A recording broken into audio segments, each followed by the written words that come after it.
다 잘 될 것입니다. 오늘은 성탄절입니다. 주님께서 이 땅에 우리의 죄를 대속하기 위하여 2000년 전 오신 그날을 기념해서 우리가 성탄 축하 예배를 드리고 있습니다. 그렇지만 성탄절이 정확히 12월 25일이다. 그런 기록은 성경에 없기 때문에 그날이 언제인지 우리는 알 수는 없습니다. 근데 오늘 누가복음 1장에 기록되어 있는 이 마리아의 이야기하고 또 2장에 기록되어 있는 들에 양을 치던 목자들의 이야기하고 또 마태가 기록한 예수님의 출생 기사 등이 이제 예수님의 탄생에 대한 정보들을 주고 있는데 이 부분을 살펴도 뭐 특별히 그렇게 그때가 언제다라는 것은 정확하게 드러나 있지는 않습니다. 그러나 이제 들에서 목자들이 양을 치고 또 그 밤에 주님이 탄생한 소식을 전해준 이것들을 보면서 교회사적으로 이제 여러 가지 결정하는 과정들이 있지만은 12월 25일 이때를 기점으로 해서 이제 성탄절을 지키게 되었습니다. 12월 25일이라는 이런 절기는 요즘 이제 우리가 다들 바쁘게 살고 있는 시대니까 그야말로 사람도 과일도 철이 없고 다 철이 없는 시대가 됐는데 그 옛날에는 이 12월 25일 이 무렵이 어쩌면 가장 분주하고 바쁘기도 하고 어쩌면 또 가장 한가하고 또 여유롭기도 하고 그런 시즌이에요. 그래서 이때 주님의 탄생을 다시 한번 기억하면서 너무 바쁜 일들은 좀 조율을 해서 여유를 갖고 너무 또 늘어진 사람들은 다짐하라고 새 출발하라고 이런 한 해를 마무리하고 새해를 시작하는 그런 시점에서 성탄절을 이제 지키게 된 것입니다. 오늘 성탄절을 우리가 맞이해서 또 성탄을 기뻐하면서 축하하고 있는데 한마디로 얘기하면 성탄은 기적이다. 예수님의 탄생은 기적이라는 것입니다. 예수님의 공생 전체가 기적이지만은 예수님의 모든 사역의 출발은 탄생으로부터 시작합니다. 예수님의 출생 자체가 기적이고 또 예수님께서 이 땅에서 공생애를 사셨잖아요. 그리고 예수님이 십자가에서 죽었다가 부활하셨습니다. 그래서 예수님의 죽으심과 부활 이 자체가 또 기적이에요. 기독교의 가장 큰 두 가지 절기는 그래서 성탄절, 부활절 이 두 절기를 지키는데 이것들이 다 기적 아니겠습니까? 또 예수님께서 이제 부활하신 후에 40일 동안 세상에 계시다가 승천하셨습니다. 그 자체가 또 기적이고 예수님 가시면서 가심을 본 그대로 다시 오시리라 또 재림을 약속하셨습니다. 그래서 우리가 신앙고백하면서 동정녀 탄생을 믿습니다. 십자가에 죽으시고 사흘 만에 부활하심을 믿습니다.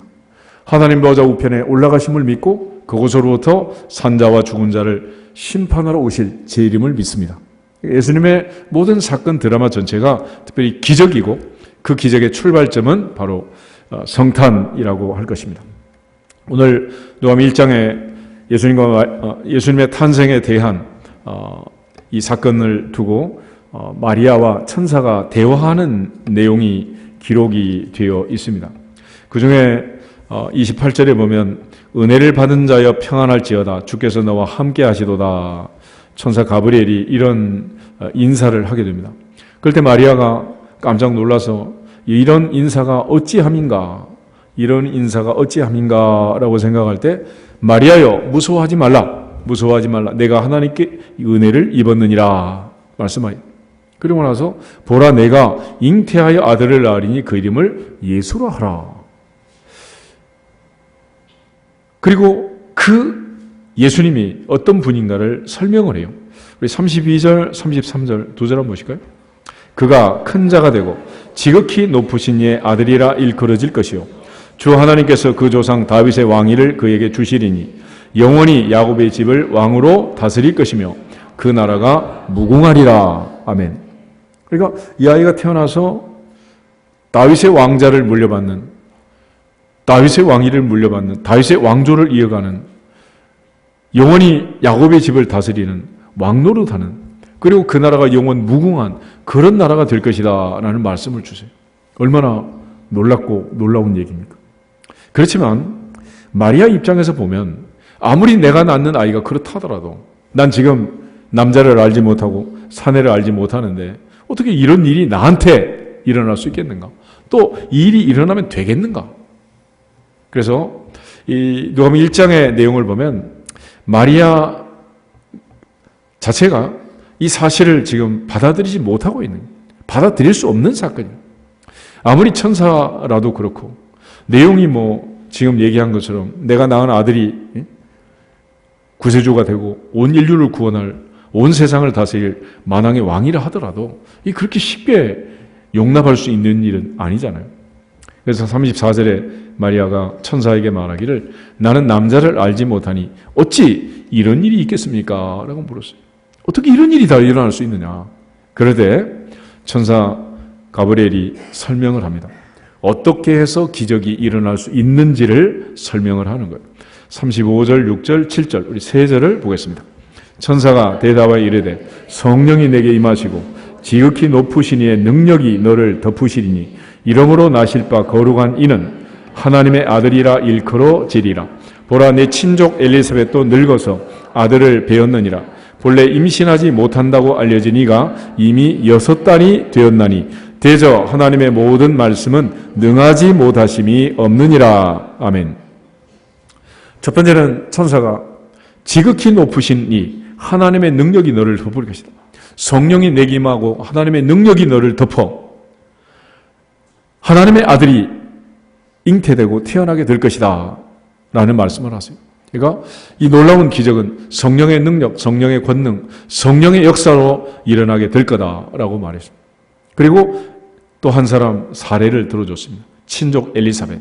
이 엘리사벳은 남편이 제사장 사가랴였고 예수님보다 6개월 먼저 태어난 세례 요한의 어머니예요. 세례 요한의 어머니. 그래서 오늘 26절을 보면 여섯째 딸에 이런 말이죠. 여섯째 딸에. 이 여섯째 딸은 언제로부터 여섯째 딸이냐? 그러면 제사장 사가랴가 하나님 앞에 기도하면서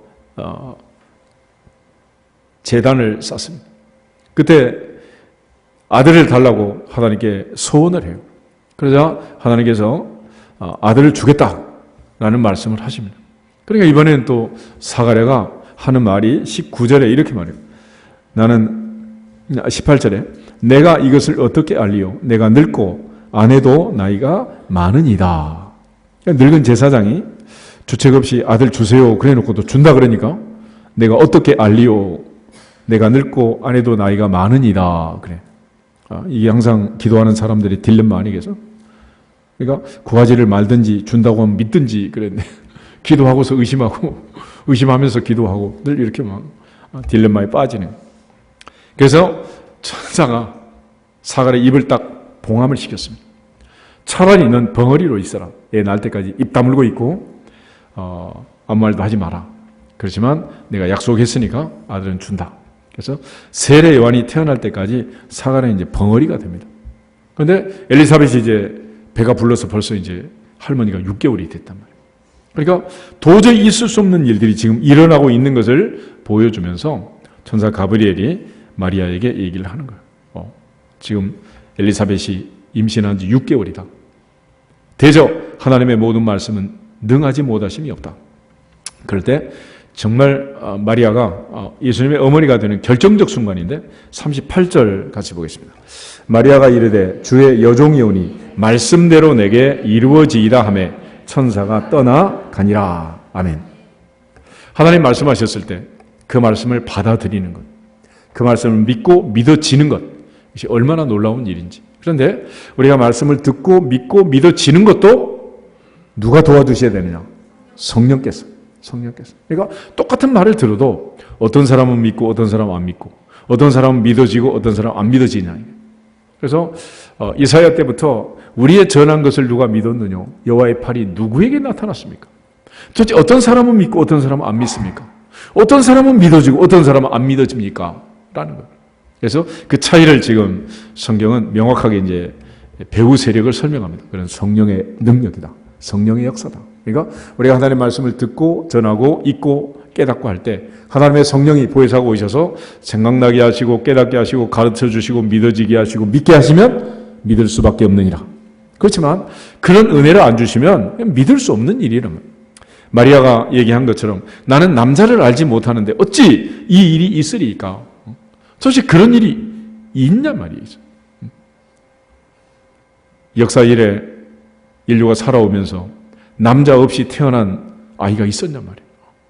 그래서 지금 이 사실을 아무도 믿을 수 없는 그런 상황이지만, 그러나 하나님이 함께 하시고 성령이 함께 하시면, 성령의 능력이, 지극히 높으신 의 능력이 임하시면 엘리사벳이 벌써 6개월 된 것처럼 너도 아이를 가질 수 있다라는 것을 천사가 말할 때, 마리아가 주의 여종이 오니 말씀대로 내게 이루어지이다 라고 순종함으로써 주님의 능력이, 성령의 능력이 마리아에 임하고 예수님이 잉태된 줄로 믿습니다.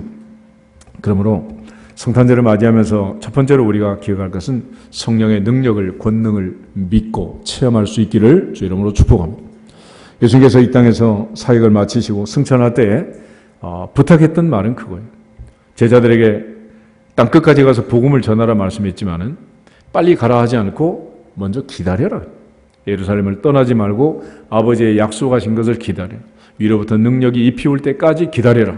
기다려라. 너희는 몇 날이 못되어 성령으로 세례를 받을 것이다. 오직 성령이 너희에게 마시면 너희가 권능을 받고 예루살렘과 온 유대와 사마리아와 땅끝까지 이르러 내 증인이 되리라. 할렐루야. 그래서 오늘날도 우리가 하나님의 교회가 세상과 또 다른 사역을 할 수 있는, 다른 은혜와 능력이 나타날 수 있는 근거는 오직 성령의 사역입니다. 그러므로 우리가 성령의 능력을 거부하고 성령을 회방하고 성령의 사역을 믿지 않는다면 아무것도 세상 사람과 다를 게 없는 거예요. 하나님의 성령의 임재 속에, 성령의 이끄심 속에 우리가 성경을 보고 깨닫지 아니하면 이 성경이 우리에게 줄 것은 아무것도 없는 거죠. 그러므로 성탄절을 맞이하면서 다시 한번 성령의 능력을 믿고 이 성령의 능력으로 잉태된 하나님의 아들 예수 그리스도를 영접하는 주인공들이 되기를 주 이름으로 축복합니다. 그래서 예수님께서 하나님의 아들인 이유를 35절에 분명하게 설명을 한 거예요. 우리 35절 다시 보겠습니다. 천사가 대답하여 이르되 성령이 내게 임하시고 지극히 높으신 이의 능력이 너를 덮으시리니 이러므로 나실 바 거룩한 이는 하나님의 아들이라 일컬어지리라. 아멘. 그런데 하나님의 아들이어야 하지만 또 예수님은 누구의 자손이어야 되는 거예요? 아브라함과 다윗의 자손이어야 되는 거예요. 아브라함과 다윗의 자손. 그래서 예수님은 이 땅에 오실 때 두 가지의 이중적인 신분을 가지고 오시는 거예요. 로마서 1장을 한번 찾아보겠습니다. 로마서 1장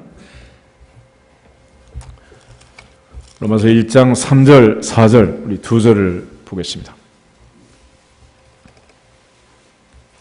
로마서 1장 3절, 4절 그의 아들에 관하여 말하면 육신으로는 다윗의 혈통에서 나셨고 성결의 영으로는 죽은 자들 가운데서 부활하사 능력으로 하나님의 아들로 선포되셨으니 곧 우리 주 예수 그리스도시니라. 아멘.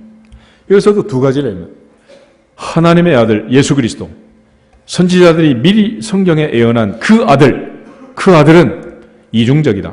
첫째는 그 아들에 관하여 말하면 육신으로는 누구의 혈통? 다윗의 혈통. 아브라함과 다윗의 자손으로 태어난 다윗의 자손이다. 다윗의 혈통에서 오신 분이다. 그렇지만 또 한편 성결의 영으로는 죽은 자들 가운데서 부활하사 능력으로 하나님의 아들로 선포되셨다. 하나님의 아들이다. 하나님의 아들. 그분이 누구냐? 곧 우리 주 예수 그리스도시니라. 그래서 예수 그리스도는 첫 번째는 다윗의 아들이어야 되고 또 한편은 하나님의 아들이어야 한다. 이 두 가지를 동시에 충족시킬 수 있는 그분이 바로 메시아, 구세주, 우리 주 예수 그리스도라는 것입니다. 그런 차원에서 이제 성탄절에 성령의 능력이 임해서 이 두 가지를 이제 성취하게 되는 거예요. 그런 의미에서 성탄절에 믿어야 할 가장 중요한 두 가지 내용이 있는데 그 첫 번째는 동정녀 탄생이고 또 하나는 베들레헴 탄생입니다. 예수님께서 누구의 자손으로 이 세상에 태어났느냐는 과정이 하나 중요한 것이고 또 하나는 어디에서 태어났느냐 이게 이제 중요한 내용입니다. 그래서 구약의 선지자들이 이 두 가지를 예언을 이미 하신 거예요. 이사야 7장을 한번 찾아보겠습니다. 이사야 7장은 이제 동정녀 탄생을 예언하는 내용인데 예수님 오시기 700년 전에 선지자 이사야가 예언을 합니다. 그 중에 7장 14절 한 절만 먼저 보겠습니다. 7장 14절. 그러므로 주께서 친히 징조를 너희에게 주실 것이라. 보라, 처녀가 잉태하여 아들을 낳을 것이요 그의 이름을 임마누엘이라 하리라. 아멘. 예수님은 처녀에게 잉태되어 태어나야 한다. 보라, 처녀가 잉태하여 아들을 낳을 것이고 그 이름은 임마누엘이라. 그래서 임마누엘이라는 말을 밑에 1번 각주를 보면 하나님이 우리와 같이 계심이라. 다시 말하면 하나님이 함께 하심으로, 하나님이 같이 하심으로 일어난 기적. 이게 성탄이라. 성탄은 어떻게 이루어진 거냐? 어떻게 동정녀 탄생이 이루어졌느냐? 그것은 하나님의 성령이 함께 하심으로써, 하나님께서 친히 함께 하심으로써, 임마누엘의 하나님께서 함께 하심으로써 일어난 일이다. 그러므로 주께서 이 놀라운 징조를 주셨는데 이것은 주께서 친히 주신 징조였다. 사람은 상상할 수 없는, 하나님만 말씀할 수 있는, 하나님께서만 우리에게 얘기해 줄 수 있는 그런 놀라운 징조였습니다. 그런데 이 징조는 무엇에 대한 징조였느냐 하면 7장 1절부터 이제 9절에 있는 이 말씀을 보면 당시 그 남쪽 유다는 우시아의 손자 요담의 아들 아하스 왕이 나라를 다스리고 있었습니다. 북쪽은 베가라는 르말레의 아들하고 또 아람왕 르신이 연합전선을 펴고 남쪽 유다를 공격하는 전쟁 상황이었어요. 이 상황이 우리 역사와 비교해 보면은 북한의 김일성하고 중국의 모택 등이 연합해서 남쪽에 이승만 정부를 쳤던 한국전쟁하고 아주 흡사합니다. 똑같아요. 그러니까 이때 당시 전쟁이 일어났는데 그 결과에 대해서 예측한 사람들의 평가가 2절에 나와 있어요. 7장 2절 한번 읽어보겠습니다. 2절. 어떤 사람이 다윗의 집에 알려 이르되 아람이 에브라임과 동맹하였다 하였으므로 왕의 마음과 그의 백성의 마음이 숲이 바람에 흔들림같이 흔들렸더라. 지금 아하스 왕은 이 전쟁 앞에서 마음이 풍전등화했다. 왕만 그런 게 아니라 모든 백성의 마음이 숲이 바람에 흔들림같이 흔들리고 그 누구도 이 전쟁에서 이긴다는 자신감이 없고 모두가 다 떨고 있었어요. 지금도 하와이 가면 이승만 대통령 그때 당시 비행기 타고 도망가가지고 살던 집이 있더라고. 그런데 당시 녹음기만 틀어놓고 비행기 타고 도망가신 거 아니에요? 국민 여러분 안심하시고 생업에 종사하시기 바랍니다. 본인은 도망간 거예요. 이게 왕도 그렇고 백성도 그렇고 모두가 지금 떨고 있단 말이에요. 그런데 하나님께서 이사야를 보내가지고 아하스 왕을 만나서 염려하지 마라. 내가 함께 할 것이고 넌 이긴다. 절대로 안 진다. 질 수 없다. 그렇게 말했는데 너무 두렵고 떨리는 이 상황에서 아하스는 이걸 믿을 수가 없었어요. 그래서 하나님께서 이사야에게 말씀하시기를 그러면 징조를 하나 구해라. 무슨 징조든 내가 다 보여주겠다. 히스기야는 병들어 죽게 됐을 때 15년 더 산다 그러니까 하나님께서 징조를 보여줬잖아요. 해시계가 1시간 빨리 앞으로 갈 거냐 아니면 시계바늘을 1시간 뒤로 돌려줄 거냐 네가 한번 선택해봐라. 그러니까 앞으로 빨리 가는 건 쉬우니까 뒤로 가게 해주세요. 역사적으로 이제 지구가 멈춘 때가 성경에 딱 2번 있는데 한 번은 여호수아가 전쟁하면서 승전할 때까지 해가 중천에서 멈춘 그 사건이 있고 한 번은 이제 히스기야가 기도해가지고 1시간 뒤로 물러간 때가 있어요. 요즘도 과학자들이 연구하면 그게 정확히 시간이 맞는다 그러더라고. 그런데 어쨌거나 이 이사야 당시 아하스가 너무 두려워 떨고 있다. 그래서 하나님께서 징조를 구해라 그랬더니 자기는 구하지도 않겠대. 그래서 하나님이 친히 징조를 주신 거예요. 보라, 처녀가 잉태하여 아들을 낳을 것이요 그의 이름은 임마누엘이라 하리라. 다시 말하면 처녀가 애를 낳는 것하고 네가 이기는 것하고 어느 게 어렵겠냐 한번 선택해봐라. 그래서 하나님이 임마누엘 징조를 주신 거예요. 그러므로 하나님이 함께 하시면 어떤 전쟁에서도 이긴다 진다? 이긴다. 할렐루야. 그럼 인사하겠습니다. 하나님이 함께 하시면 반드시 이깁니다. 그런데 두려워가지고 벌벌 떨고 있는 거예요. 그래서 임마누엘, 하나님이 함께 하심으로써 처녀가 애를 낳는 이런 놀라운 일이 일어나게 된다는 것을 가르쳐 주고 있습니다. 그래서 성경에 있는 모든 기적은 하나님이 함께 하심으로 일어난 사건들이고 또 한편은 인간 중에 누군가가 그 사실을 믿어야 하느니라. 믿는 자 속에서 역사가 나타나게 되는 거예요. 하나님의 아들이 직접 왔지만 갈릴리 나사렛 사람들처럼 거절하고 거부하면 그에게는 아무것도 일어날 수 없습니다. 데살로니가전서 2장 13절 말씀처럼 사도 바울이 데살로니가 성도들에게 편지할 때 너희가 내 말을 들을 때, 내 설교를 들을 때 사람의 말로 듣지 않고 하나님 말씀으로 들음이니 과연 그러하다. 이 말씀은 또한 너희 믿는 자 속에서 역사하느니라. 그래서 오늘 마리아가 주의 말씀대로 내게 이루어지게 하십시오 라고 할 때 그녀는 예수님의 어머니가 된 줄로 믿습니다. 그렇게 해서 하나님께서 이사야 7장 14절에 장차올 메시아는 처녀가 잉태하여 낳은 아들, 그 사람이 바로 메시아가 될 거다라고 얘기를 한 거예요. 그래서 처녀가 잉태하여 아들을 낳게 되는 이 놀라운 사실이 이루어져서 성탄이 성취되었다라는 것을 마태가 다시 한번 기록을 해요. 마태복음 1장 보겠습니다.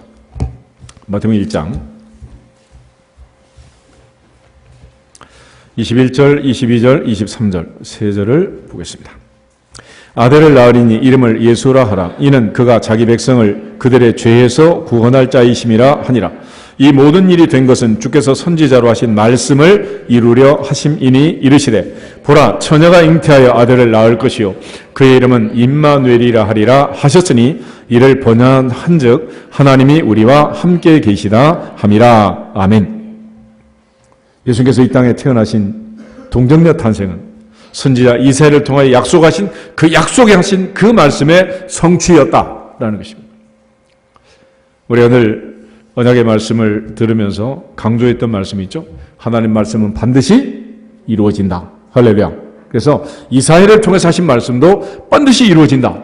그래서 동정녀 마리아를 통해서 이 말씀이 이루어졌고 예수님의 성탄이 이루어지게 된 줄로 믿습니다. 이처럼 예수님께서 동정녀 마리아를 찾아오셔서 천사 가브리엘을 통해서 그녀를 설득하고 말씀이 믿어지게 하시고 그 말씀의 능력대로 내게 이루어질 줄 믿습니다 라고 받아들이고 순종할 때 성탄의 주인공이 되고 특별히 예수님의 어머니가 된 이 놀라운 기적을 체험하는 여인이 된 거예요. 오늘 모두가 다 마리아처럼 하나님의 말씀의 능력을 믿고 성탄의 기적을 체험할 수 있기를 주님의 이름으로 축복합니다. 또 하나 이제 성탄절의 중요한 것은 베들레헴 탄생입니다.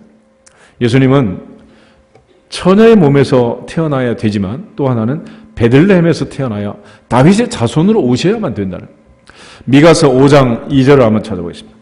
구약 성경 미가서 5장 2절 소선지서에 보면 호세아, 요엘, 아모스, 오바다, 요나, 미가 있습니다. 미가서 5장 2절 1294페이지 구약성경 1294페이지 미가서 5장 2절 말씀 찾으셨으면 다 같이 한번 읽겠습니다. 베들레헴 에브라다야 너는 유다 족속 중에 작을지라도 이스라엘을 다스릴 자가 내게서 내게로 나올 것이요 그의 근본은 상고의 영원에 있느니라. 아멘. 베들레헴에 대한 말씀입니다. 베들레헴은 아주 작은 산골 마을인데 결코 작지 않다. 왜냐하면 그 작은 고을에서 이스라엘을 다스릴 왕이 나올 것이고 그 왕의 근본은 상고의 영원에 있다. 그래서 이곳에서 이제 왕이 나오게 되는데 첫 번째는 아브라함의 자손으로 다윗 왕이 태어난 곳이 바로 이 베들레헴이었습니다.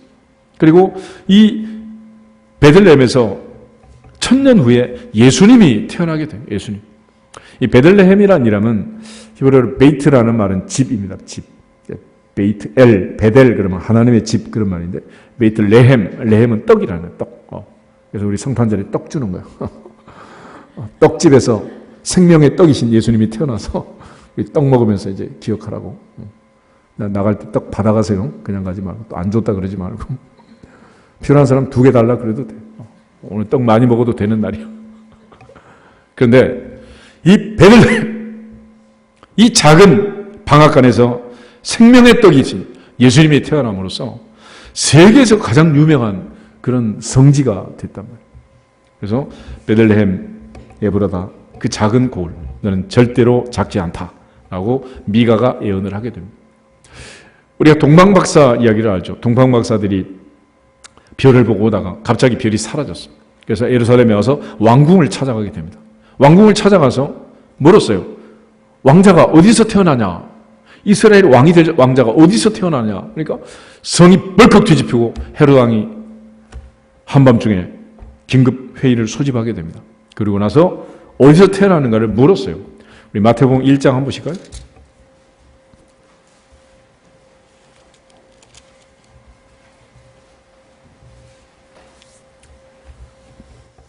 1장에 보면 18절에 예수 그리스도의 나심은 이러하니라. 그래서 요셉과 마리아 사이에 있었던 이야기가 진행이 되고, 그 다음에 2장 넘어가서 보시면 2장 1절부터 6절까지를 같이 한번 읽겠습니다.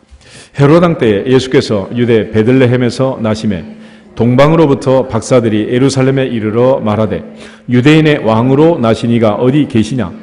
우리가 동방에서 그의 별을 보고 그에게 경배하러 왔노라 하니 헤롯 왕과 온 예루살렘이 듣고 소동한지라. 왕이 모든 대제사장과 백성의 서기관들을 모아 그리스도가 어디서 나겠느냐 물으니 이르되 유대 베들레헴이오니 이는 선지자로 이렇게 기록된 바 또 유대 땅 베들레헴아 너는 유대 고을 중에서 가장 작지 아니하도다. 내게서 한 다스리는 자가 나와서 내 백성의 목자가 되리라 하였음이니라. 아멘.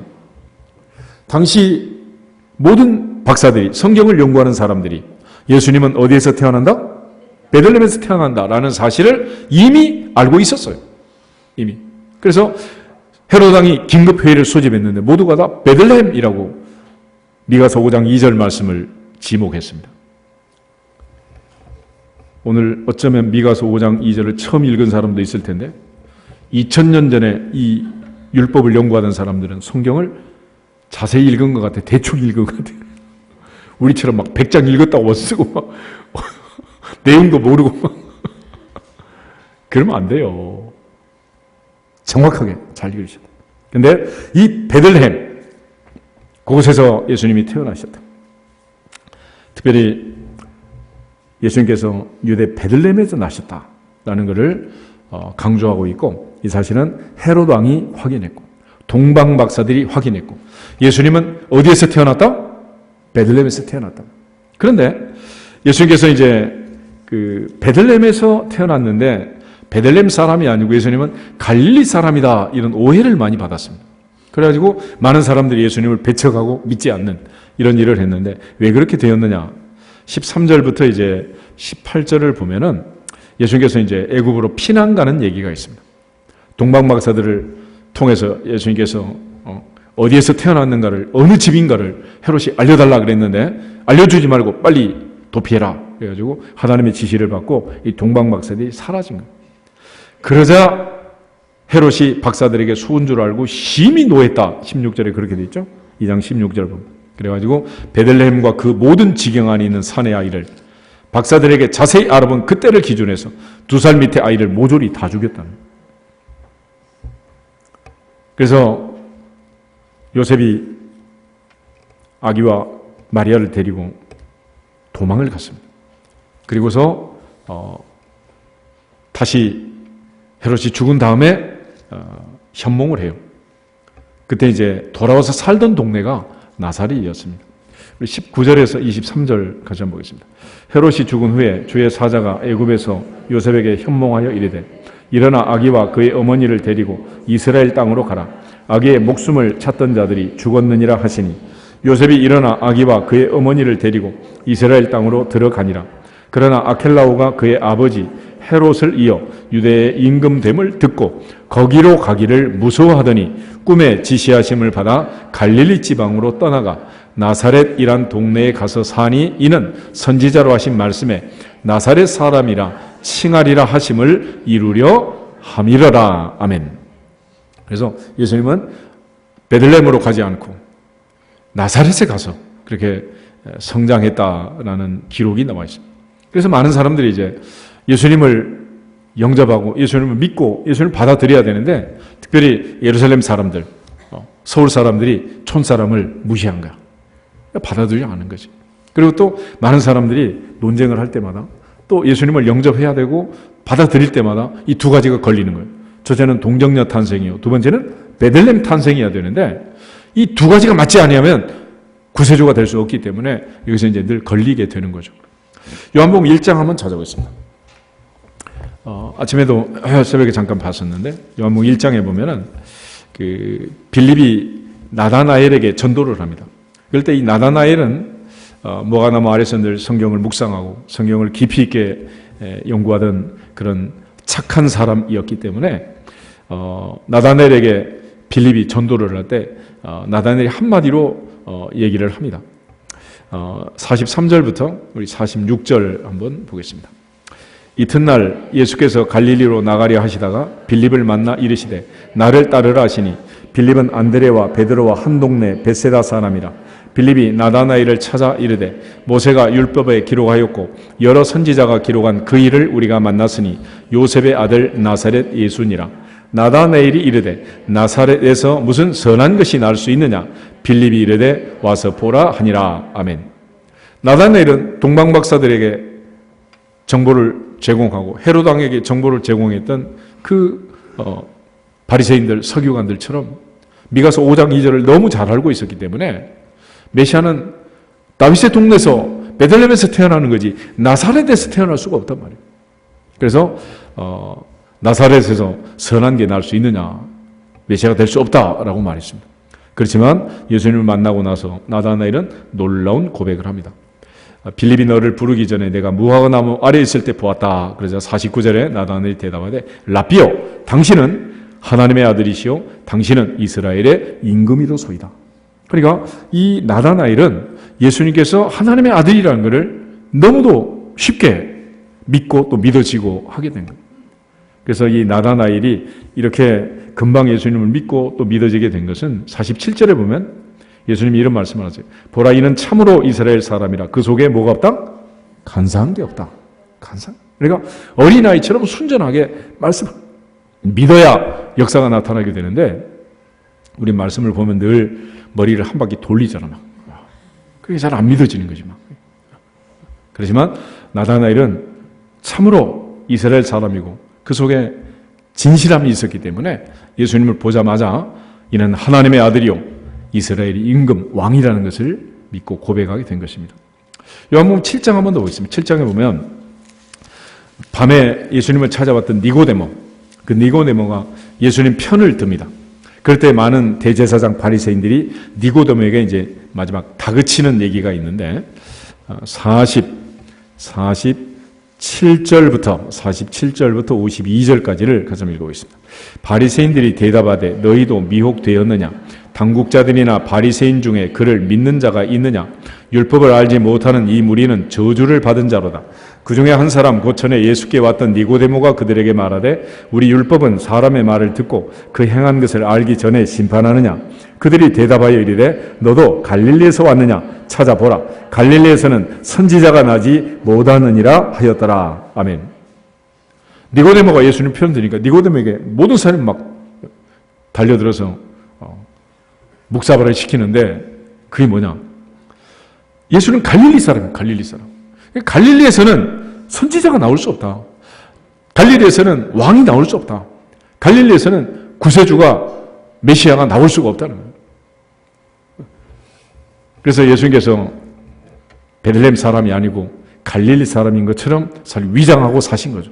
위장하고 사셨고 하나님의 아들이지만 예수님은 늘 나는 사람의 아들이다. 인자다. 그렇게 이제 자기를 늘 숨기고 그렇게 사셨어요.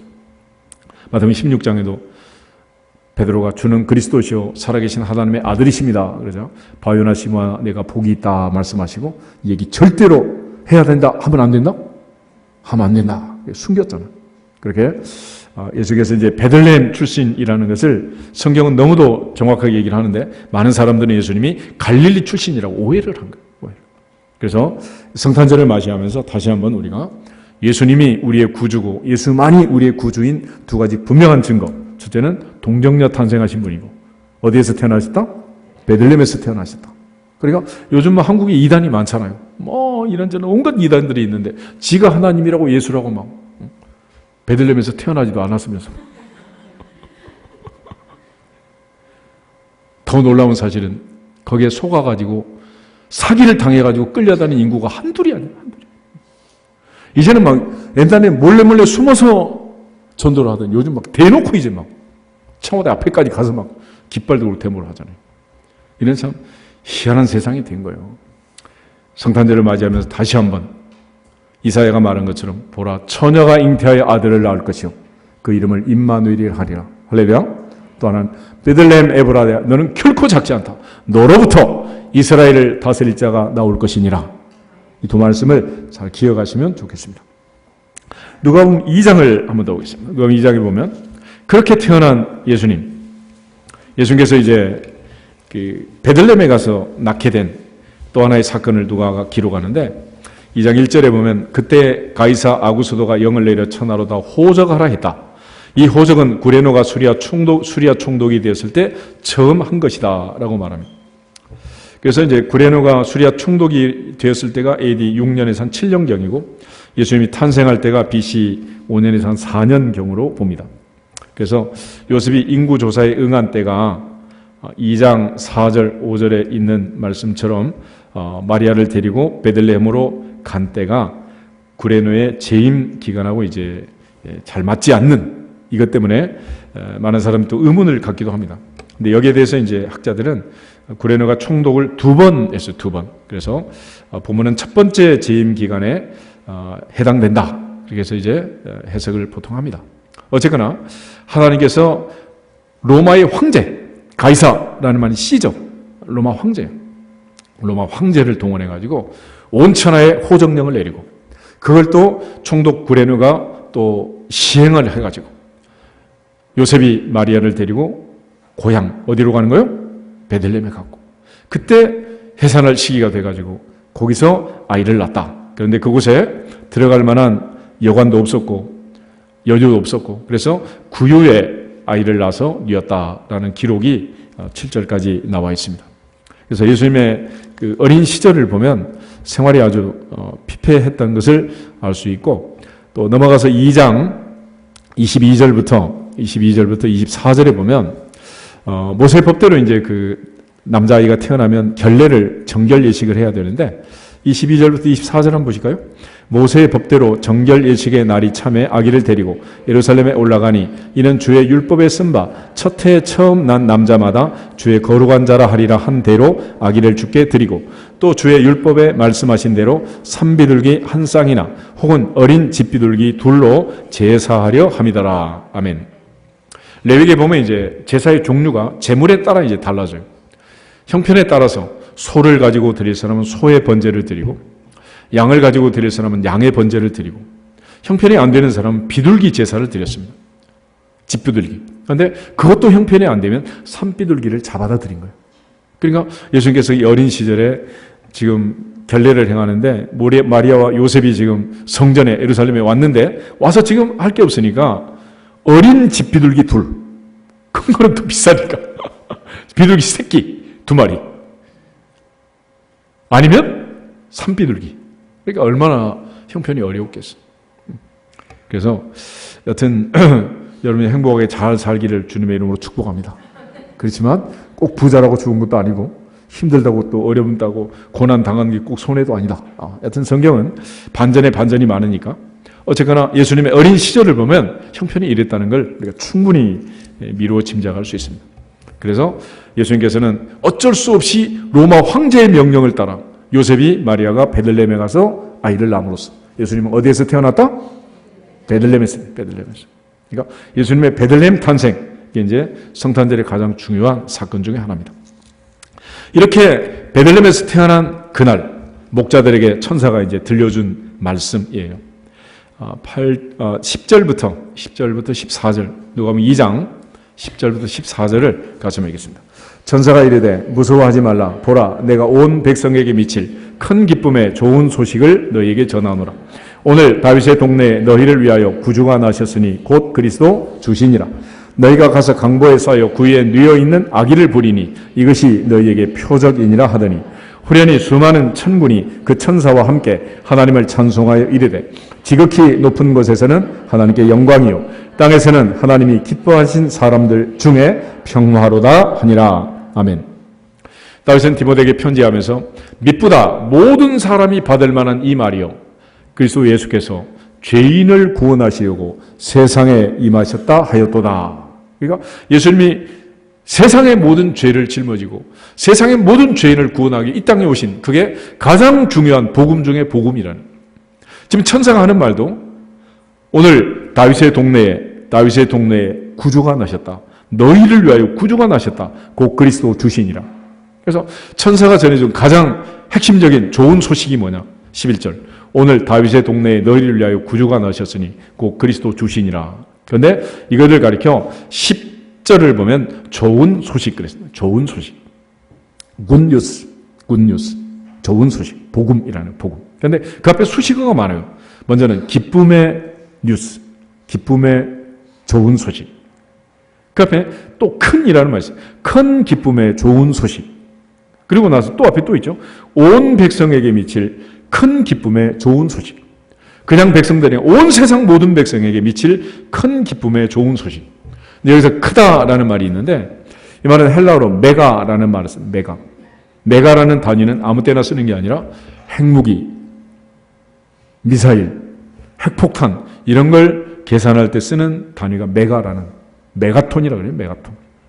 그러니까 지금 메가톤급 핵폭탄이 터지면 전 세계가 막 흔들흔들 할 거 아니에요.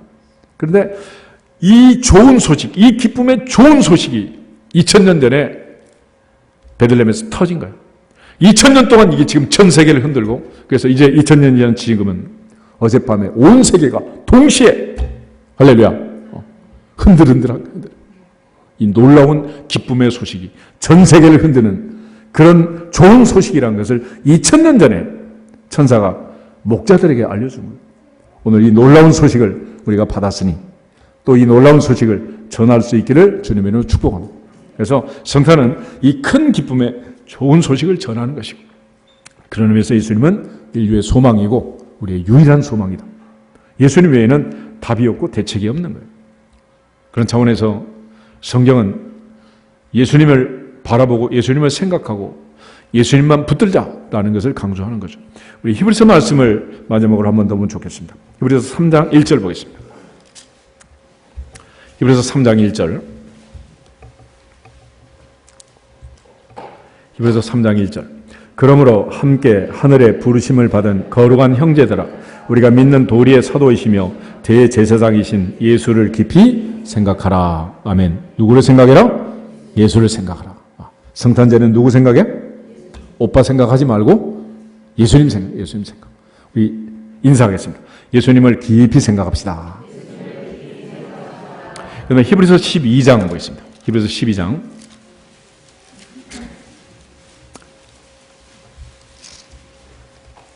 2절 한 절만 보겠습니다.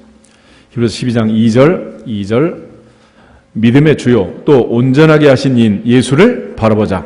그는 그 앞에 있는 기쁨을 위하여 십자가를 참으사 부끄러움을 개의치 아니하시더니 하나님 보좌 우편에 앉으셨느니라. 아멘. 믿음의 주요 온전하게 하신 이 누구 바라보자? 예수를 바라보자. 할렐루야. 성탄제는 누구 바라보자? 예수님 바라보자. 우리 다시 인사하겠습니다. 예수님만 바라봅시다. 왜 그렇게 해야 되느냐? 13장 보겠습니다. 히브리서 13장 8절. 히브리서 13장 8절에 예수님이 어떤 분인가를 한마디로 정의를 합니다. 8절. 예수 그리스도는 어제나 오늘이나 영원토록 동일하시니라. 2000년 전에도 2000년 후에도 2000년 전에도 이 세상에 오시기 전에도 오신 후에도 예수님은 동일하시다. 어제나 오늘이나 영원토록 동일하시다. 영원토록 동일. Jesus Christ is the same. 똑같은 분이에요. Yesterday, today and forever. 어제나 오늘이나 영원토록 똑같은 분. 예수님. 그 주님의 탄생을 축하하는 성탄절을 맞이하면서 우리 모두가 다 예수님을 깊이 생각하고 예수님을 깊이 묵상하고 주님만 바라보는 성탄절이 되시기를 주님의 이름으로 축복합니다. 다 같이 주 예수 그리스도의 이름으로 기적